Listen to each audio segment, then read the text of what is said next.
ഞാന് case മെൻറ്ററായിട്ട് associate ചെയ്യുന്നത് actually കഴിഞ്ഞ വർഷമാണ്. എസ്ഐയുടെ പോസ്റ്റിനായിട്ട് ഉള്ള ടെസ്റ്റ് സീരീസ് ഞാൻ ജോയിൻ ചെയ്തിട്ടുണ്ടായിരുന്നു. അങ്ങനെയാണ് ഞാൻ ആദ്യമായിട്ട് അസോസിയേറ്റ് ചെയ്യുന്നത്. പിന്നെ അതിനുശേഷം ഈ കൊല്ലം കേരള ബാങ്ക് ടെസ്റ്റ് സീരീസ് ഞാൻ ഇവിടെ എടുത്തിട്ടുണ്ടായിരുന്നു. അപ്പം ടെസ്റ്റ് സീരീസിൽ അവർക്കുള്ളൊരു ക്ലാരിറ്റിയും എല്ലാം കൊണ്ടാണ് ഞാൻ കേസ് മെൻറ്റർ തന്നെ ചൂസ് ചെയ്തത്. UPSC മോഡൽ ലെവൽ ക്വസ്റ്റ്യൻസ് ആണേലും അത് PSC ആയിട്ട് തന്നെ അലൈൻ ചെയ്തുള്ള ഒരു മിക്സ്ഡ് ക്വസ്റ്റ്യൻസ് ആണ് നമുക്ക് കേസ് മെൻറ്ററിൽ കാണാൻ സാധിക്കുന്നത്. അപ്പോൾ അത് വളരെ യൂസ്ഫുൾ ആയിരുന്നു. പിന്നെ അതിന് ശേഷമുള്ള എക്സ്പ്ലനേഷൻ സെഷൻസ് ആയാലും എല്ലാം വളരെ യൂസ്ഫുൾ ആയിട്ട് തോന്നിയിട്ടുണ്ട്. ഒന്നാമത്തത് ടൈം മാനേജ്മെൻറ്റ് ആയിരുന്നു. അത് കറക്റ്റ് ആക്കാൻ സാധിച്ചു.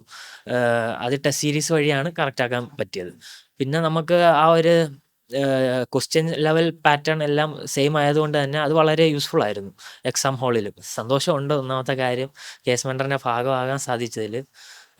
പ്രീവിയസ് ഇയർ തൊട്ടാണ് ഞാൻ ഇതിനൊരു ഭാഗമായത്. അപ്പോൾ അന്ന് എനിക്ക് അറിയില്ലായിരുന്നു കേസ് മെൻറ്ററിൽ ഇത്രത്തോളം ഇതിങ്ങനെ ഇൻ്റർവ്യൂ സെഷൻസ് കൊടുക്കുന്നതുകൊണ്ടും അതേപോലെ എക്സ്പ്ലനേഷൻ സെഷൻസ് ഒക്കെ ഉണ്ടെന്ന് എനിക്കറിയില്ലായിരുന്നു. പക്ഷേ അവിടെ ജോയിൻ ചെയ്തതിന് ശേഷമാണ് പ്രത്യേകിച്ച് PSCയിൽ ഒരു ക്ലാരിറ്റി ഉണ്ടായത് കേസ് മെൻറ്ററിൽ ജോയിൻ ചെയ്തതിന് ശേഷമാണ്.